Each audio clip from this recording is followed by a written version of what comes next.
다음 소식은 예멘. 중대차. 네. 네, 우리만 송 작가 TV만 할 수 있는 논평이 가능한 네. 뉴스 되시겠습니다. 지금 세계 최대 원유 생산국 사우디아라비아 석유 시설이 예멘 반군 후티의 공격을 받았다 이런 뉴스가 있는데요. 이게 드론과 탄도미사일 공격이었다고 해요. 근데 인명 피해나 다른 피해가 없다 이렇게 사우디에서는 얘기를 하고 있거든요. 근데 그게 가능한가요? 불가능하죠. 그죠? 근데 저 이걸 보고 예전에도 군대에서도 그런 게 있었어요. 뭐냐면 그 적이 저 멀리 있을 때는 크레모를 터뜨리고 그다음 왔을 때는 수류탄을 던지고 그다음 가까이 오면은 총을 쏘고 하면서 그다음 가까이 오면 어떻게 해야 돼? 이렇게 그 물어봤을 때 육탄전. 그 저기 우리 선임 중 한 분이 그렇게 했는데도 살아나오면 사람입니까? 이렇게 하시네요. 오, 유머인가? 나 네. 군대를 안 갔다 왔고 이해를 못 하겠네. 네, 어쨌든. 군대 안 다녀오셨어요? 네. 아, 어쨌든 저도 군대를 안 갔다 와서. 네, 이게 이렇게라도 했는데 뭐 아무튼 뭐 그 피해가 없었다고 하는데 이게 가능한지 모르겠는데 어쨌든 산유국 밀집한 중동 분쟁 우려에 지금 이 사건 때문에 브렌트유가 작년 1월 이후에 처음으로 배럴당 70달러를 돌파했다. 가격이 올랐던 거죠. 브렌트유는 영국 북해산이잖아요. 네. 네. 북해산 브렌트유는 굉장히 그 질이 고급입니다. 저유황이고 굉장히 질이 고급이라서 석유 업계에서는 좀 비싸게 쳐주는 거고요. 그렇죠. 왜냐하면 중동에서 나오는 것보다는 중동권은 조금 이보다는 이제 싼 가격으로 그렇지. 유지되는 거죠. 근데 왜 그 아라비아 원유 기준을 안 하고 브렌트유 브렌트유 70달러 돌파를 걸었는지도 그러게요. 이미 기사에서부터 네. 냄새가 네. 나죠. 네. 네. 자, 사우디 예멘 반군이 석유 시설 드론 공격, 브렌트유 70달러 돌파. 현지 시각으로 7일 블룸버그 등에 따르면 사우디아라비아 동부주 세계 최대 원유 수출 시설인 라스타누라가 예멘 반군 후티의 드론과 탄도미사일 공격을 받았다. 라스타누라는 세계 최대 석유 수출 항구다. 드론이 이곳을 타격했으면 원유 생산에 차질이 빚어지나 목표물을 사전에 차단하면서 원유 생산량 등에는 영향을 미치지 않을 것이란 분석이 나온다. 네. 일단 이런 거는요. 공격한 애들이 먼저 자랑을 하거든요. 그렇지. 나 그렇죠. 공격했다. 나 공격했어. 그래서 라고 우리가 자랑을 이만큼 피해를 줬어라고 자랑하거든요. 근데 이번에는 묘하게 공격 때렸다는 받았어. 놈은 없는데 어. 맞았다는 놈이 내가 어제 저녁에 길에서 17대 1로 붙었는데 샥샥 피해서 한 대도 안 맞았어. 라고 주장을 하고 있는 거죠. 아무런 증거 없이. 네. 과연 이런 공격이 있었을까요? 라는 점에서부터 살짝 조금 의심이 갑니다. 네. 네. 자, 기사를 더 들어보시죠. 그러나 런던 상품 거래소에서 거래된 브렌트유 근월 선물은 배럴당 70.49달러로 전 거래일보다 1.63% 오르고 있다. 브렌트유가 70달러를 찍은 것은 2020년 1월 이후 처음이다. 서부 텍사스산 원유는 배럴당 67.12달러에 거래돼 1.56% 상승하고 있다. 투자자들은 이번 공격이 원유 생산에 차질이 없을지라도 향후 중동 분쟁이 커질 경우 원유 생산에 영향을 줄 것으로 우려하고 있다. 실제로 2019년 9월 사우디가 주요 원유 가공 시설 등의 공격을 받아 한 달간 생산량을 줄인 경험이 있다. 그건 되게 웃기지. 왜냐하면 사우디가 사우디 공격받았는데 얘기 나오는 건 지금 다 영국과 브렌트유 그다음에 미국 텍사스산 텍사스. 원유 네. 이 얘기가 나오고 있어요. 실제적으로 지금 중동 안에서 이라크 유전지대를 미군이 지금 장악을 하고 있고 거기서 이제 기름을 뽑아가지고 중국에 공급하려고 한다는 말도 있고 세계 시장에 내놓으려고 한다는 말도 있어요. 야, 얘는 진짜 양아치야. 근데 트럼프 때는 우리는 세일가스 팔 거야 그래서 그렇지. 그렇죠. 중동의 석유 가격이라든지 중동 부분 이런 부분에 아주 관여를 안 했거든요. 그렇죠. 근데 바이든으로 넘어가면서 지금 사우디하고 사이가 안 좋아요 지금 미국하고 지금 그렇죠. 사우디는 그런 상황에서 예멘 반군이 그동안 굉장히 잠잠했었는데 아무런 뜬금없이 목표 없이 지금 막 공격을 개시했다는 얘기가 나오고 있어. 그러니까 사실 그동안 예멘 반군은 한국산 무기 많이 쓴다는 말이 있습니다. 한국산 무기? 예멘 반군이 지금 갖고 있는 무기가 한국산이란 말이 많이 있는데 아니 근데 예멘뿐만 아니라 중동에다 한류 한국 무기 무기가 붐이지. 너무 많아. 그래서 사실 그게 되게 가슴이 아픈 부분이기도 해요. 그래서 이번에 사우디 왕세자가 우리나라 와갖고 9천억 원어치 무기 계약을 하고 왔단 말이야. 아이고야. 그러니까 이게 이걸로 갖고 이제 한번 발라버리겠다는 생각도 있고 아까 좀 댓글에도 계속 나오는데 비오복합이라고 이 우리나라에만 있는 거야 이게. 왜냐면 이 우리나라가 북한에서 내려오는 AN2라고 불리는 그 목재 핀란드 농약 살포기 부터 드론을 공격하기 위해서 제압하기 위해서 급하게 개발한 무기 체계예요. 그렇기 때문에 요즘 같은 그 마하 때 스텔스기가 왔다 갔다 하는 뭐 이런 상황에서는 그 정말 쓰잘데없는 거 만들었다고 얘기를 들었는데 이게 드론 잡기에는 최적이거든. 그러니까. 느리게 저공으로 날아가는 거 잡기엔 최적이라서 지금 중동에서 야 우리 그거 좀 다오 지금 비오복합이 지금 난리를 치고 있는 상황인 거예요. 근데 아무튼 이 무기들이 아마 이제 사우디로 상당 부분 흘러갈 걸로 보이는데 중요한 건 지금 사우디 안에서 군사적 분쟁을 일으킬 수 있는 나라가 없다는 거야. 특히 예멘 같은 경우에는 지금 이란이 지원을 해주지 않으면 사실상 아무것도 할 움직이지 수 없죠. 못하거든요. 아무것도 못해요. 근데 이란 얘들은. 아까도 얘기했지만 코로나 때문에 코로나에다가 지금 저기 이스라엘이 자꾸 그 미사일 쏴대고 깐죽거리는 바람에 지금 예멘 반군 도와줄 형편이 못 된단 말이에요. 근데 이 시기에 갑자기 이게 있었다? 나는 이게 일종의 사우디하고 미국의 석유업자들이 짜고 이 가짜 뉴스를 흘려가지고 기름값을 올리려고 한다라는 기름값을 부분이지. 올리려고. 그러니까 말 들어봐. 지금 텍사스유하고 저 북해산 브렌트유가 올랐어. 근데 중동도 위험하다고 했는데 중동 가격은 그대로네.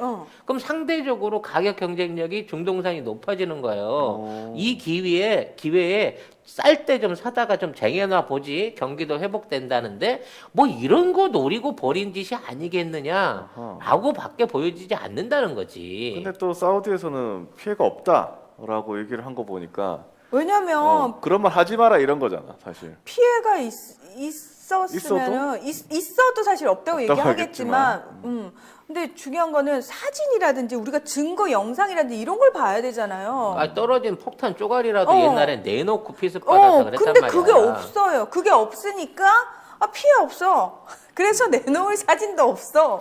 이렇게 되는 거예요. 네. 근데 이제 이거를 이런 식으로 해서 이제 해놓고 기름을 팔려고 할 때 과연 그 기름 장사 그 중간에 이런 그 국제 거래를 중개하는 애들이 누구겠느냐? 아람코는 직접 하면 돼요. 아람코는 직접 하면 되는데 사우디를 제외한 아랍에미레이트나 이라크나 뭐 이런 쪽 특히 이란 쪽에서 뭐 석유가 나온다고 치면 미국과 미군의 손을 영향력을 안 받을 수가 없는 입장이기 때문에 이거는 기름 장사하려고 하는 애들의 가짜 정보다. 좀 더 이게 진위를 파악해 봐야 된다는 생각이 드네요. 네. 그래서 사실은 외신 같은 경우에는요, 일단 외국 언론에 보도가 되면 우리나라의 거의 대부분 중요한 뉴스들, 특히나 어디 공격받았다 이런 거는 다 번역돼서 나오거든요. 그렇죠. 근데 이게 직접적으로 사진이나 영상이 같이 따라 나오지 않는 기사들은 일단은 조금 의심스러울 뿐만 아니라 설사 영상이나 사진이 나왔다고 해도 이게 실제인지는 좀 확인 과정이 필요하거든요. 맨날 지금 벌어진 중동에서 무슨 뭐 사진이지. 반군 기지 미군이 폭격했다. 미군 기지에 뭐 미사일이 날라왔다 이런 얘기 듣는데 실제적으로 그거 날라온 상황 뭐 감시 카메라는 뭘 못 찍겠어요? 근데 그게 제대로 보여지는 경우는 거의 없어. 네, 그리고 맞아. 그 당시에는 바로 안 보여주고 한 1, 2년 있다 보여줘요. 이번에 그 술레이마니 관련해 갖고 미국에서 보복 공격 당했던 거 그것도 트럼프 때는 안 나오다가 바이든이 그거를 공개하는 바람에 처음으로 이게 언론에 등장하기 시작했거든요. 이미 이제 그때는 다 소개를 해갖고 피해가 없었다고 했는데 미군이 그런 방식으로 이란군의 미사일 공격에 소개를 하고 있고 정보를 도청하고 있다는 게 이번 뉴스 보도가 나오면서 들켰다 그래갖고 미 국방 군사 전문가들이 부글부글 끓고 있어요. 1급 군사 기밀을 바이든 행정부가 흘렸다고. 그러니까 이게 실제로 그 일이 있었는지 없었는지 일반인들은 알 수도 없는 알 수 상황에서 없죠. 네. 그다음에 이게 굉장히 정치적인 이유로 어느 선까지 공개할 것인지 이런 것도 사실 우리는 알 수 없거든요. 근데 이제 언론에서 계속 그런 얘기가 나오면 마치 기정사실화돼서 모든 사람들이 그렇게 알고 있는 거잖아요. 그러니까 이런 것도 우리가 국제뉴스를 바라볼 때 진짜 좀 조심해야 되는 부분들이 있는 것 같아요. 그러니까 오늘 그 인터뷰 내용도 그렇게 얘들이 갑자기 경제적으로 좀 궁해서 인터뷰한 거 아니야? 라는 얘기들도 있잖아요. 왜 언론 같은 거 기사 연구. 보면은.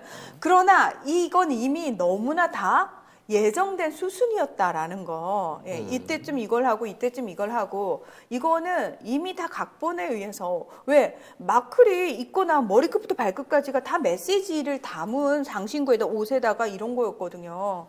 그러니까 이게 PPR을 잔뜩 바르고 나왔겠지. PPL뿐만 아니라 다이애나비에 대한 향수를 가진 사람들을 자극하기 위해서 다이애나비가 찼었던 팔찌, 다이애나비의 목걸이로 만든 목걸이, 뭐 이런 것들, 그다음에 의상에 연꽃이 그려진 거, 연꽃은 뭐 진흙 속에서 피는 꽃, 강인한 뭐 이런 거 있잖아요. 그런 거 다 결부시켜가지고 다 메시지로 치장을 한 거란 말이죠. 그러니까 이거는 지금 우리가 보는 사진, 영상 모든 게 다 이렇게 스테이징이 들어간 거라고 여러분이 일단 받아들이셔야 돼요. 근데 그 스테이징 안에는 정치적인 이유가 가장 크다라는 거. 예. 지금 이제 그 댓글에서 이런 질문을 받은 적이 있어요. 트럼프 때는 기름값이 안 오른다. 바이든 때 기름값이 오른다. 네. 그 차이가 뭐냐라고 얘기를 해. 왜냐면 미국도 이제 셰일가스를 많이 내기 때문에 산유국이 됐다는 얘기죠. 그렇죠. 외국으로 수출을 하는 국가가 됐는데 그렇죠. 예. 굳이 그 중동의 석유 가격하고 왜 그거 관련돼서 가격이 차이가 나거나 이게 시장이 다른 거냐라는 얘기를 많이 묻습니다. 지금 이제 그 제가 다른 방송에서 했던 그 국뽕 시리즈 중에 한국 산유국 시리즈가 있는데 결과적으로 뭔 얘기냐면요.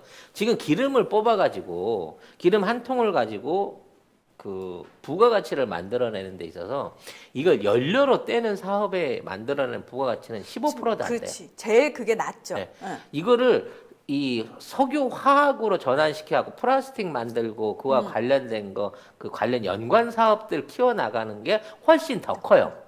그러니까 기름을 연료로 써서 쓰는 사업보다 화학 산업이 커 있는데 이 중동산 원유는 정제를 해봐야 그 안에서 그 건질 수 있는 이 화학 연료의 양이 적습니다.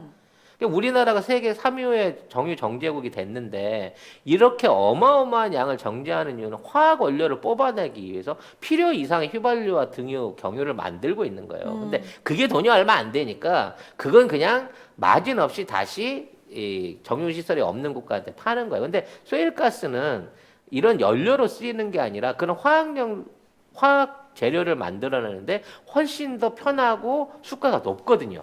즉 셰일가스를 이용하면 원유를 정제하는 것보다 훨씬 많은 양의 화학 제품 원료를 생산해낼 수 있다는 겁니다. 그래서 셰일가스가 경제적으로 유리하다는 거고 트럼프는 이걸 이용해갖고 미국 경제, 미국의 화학 산업들을 집중적으로 키우고 있는 거예요. 그렇죠. 그래서 기존에 있는 정유 그 옛날 그 미국 5대 메이저들이 전부 중동산 정유를 다 장악하고 있을 때는 이런 부분 안에서 이 기름값을 조절해 가면서 세계 시장을 좌지우지했는데 트럼프가 그걸 못하게끔 손을 거기에 대한 관련을 끊어버리니까 얘네들이 돈 벌 수 있는 방법이 없어졌고 그러다 보니까 월가나 투자자들이 투자할 부분이 없어진 건데 바이든이 등장하고 나서 굉장히 구시대적인 석유 사업들이 다시 살아나는 중이라는 징조가 될 수 있다는 거죠. 그렇죠. 화가 납니다. 결국 지가 말하는 뭐 친환경 에너지니 뭐 이런 친환경 것들은 개뿔. 뭐 탄소 배출 협약이 어쩌고 이거 다 개구라고요. 정말 그거는 이미지 메이킹이에요, 여러분. 그런 거에 진짜 속으시면 안 돼요. 아, 결과적으로 그런 걸 할 저기도 없고 정신이 없어. 할 마음도 없고 정신도 없고. 맞아 일단은 정신이 없어요. 자기가 지금 뭘 사인했는지도 모르는 상황인 건데 이런 원대한 계획을 갖고 누가 하겠어요? 옛날에 이걸로 재미를 봤었던 구석유 재벌들이나 자본 세력들이 결국은 다시. 미국을 아니 세계를 20년 전에 2000년대 초반으로 역으로 끌고 가려고 하고 있다는 거죠. 네. 우리 이제 영국 키키 제품들을 본격적으로 광고하고 있습니다. 네, 네이버에 영국 키키라고 치셔야 접속할 수 있는 사이트가 있는데 이제 굉장히 다양한 종류 식품들이 있어요. 영국 네, 키키. 5개 브런치에 한 120개 정도 제품들이 있는데 지금 이제 들어가서 보시면 제일 주종으로 있는 게 레시틴이나 MSN 식이 유황 그리고 차전자피 뭐 이런 것들 MSN 안에는 비타민 D도 함유되어 있는 것으로 알고 있습니다. 배송지 적고 주소 적으면서 밑에 보면 요청사항 거기다 송작가 TV만 쓰시면 2개를 시켰는데 3개가 오는 기적이 일어나게 된다는 겁니다, 여러분. 사이트를 어디로 그러니까 들어가야 어느 될지. 사이트? 다 들어가셔도 됩니다. 가급적이면 네이버페이로 결제를 하시는 게 네이버페이로? 혼선 없이 빨리 가실 수 있다고 합니다. 네. 그럼 2+1 기간이 언제까지냐고 박혜아님이. 송작가 맘대로죠. 아, 구매 인증을 하시는 분한테는 남아있는 피땀 눈물 화장품 세트들을 풀어드리기로 약속을 드렸습니다. 이거 그나마 중동산 원유들 중에서 가장 그 효율성이 높은 게 이란산이거든요. 그래서 우리나라가 그렇게 이란산 원유에 사실은 약간 목을 메고 있는 건데 이걸 이제 트럼프 때는 또 안 좋은 점도 있었어요. 야, 이란산 쓰지 말고 우리 거 써. 우리 거 셀가스 써. 자꾸 근데 그 얘기를 하니까 그게 질이 너무 안 좋았거든요. 그래서 결과적으로 우리가 그러면 내가 니네 나라 들어가서 화학 공장을 질게 라고 SK하고 롯데가 먼저 들어간 거예요. 아휴, 아무튼 예, 지금 바이든 행정부 하나 들어선 게 단순히 너 트럼프 지지자야, 너 바이든 지지자야, 바이든이 훨씬 진보적이잖아, 민주적이잖아 이런 차원의 문제가 결코 아닙니다. 그렇게만 만약에 보신다면 물론 우리 시청자들은 그렇게 볼 사람 아무도 없어. 없죠. 근데 바깥에서는 다 그렇게 이분법적으로 보고 있잖아요. 마치 트럼프가 대통령이 되기를 바랬던 사람들을 다 보면 우리는 트럼프 지지자가 아니에요. 차악으로 트럼프를 선택했던 것뿐이고요.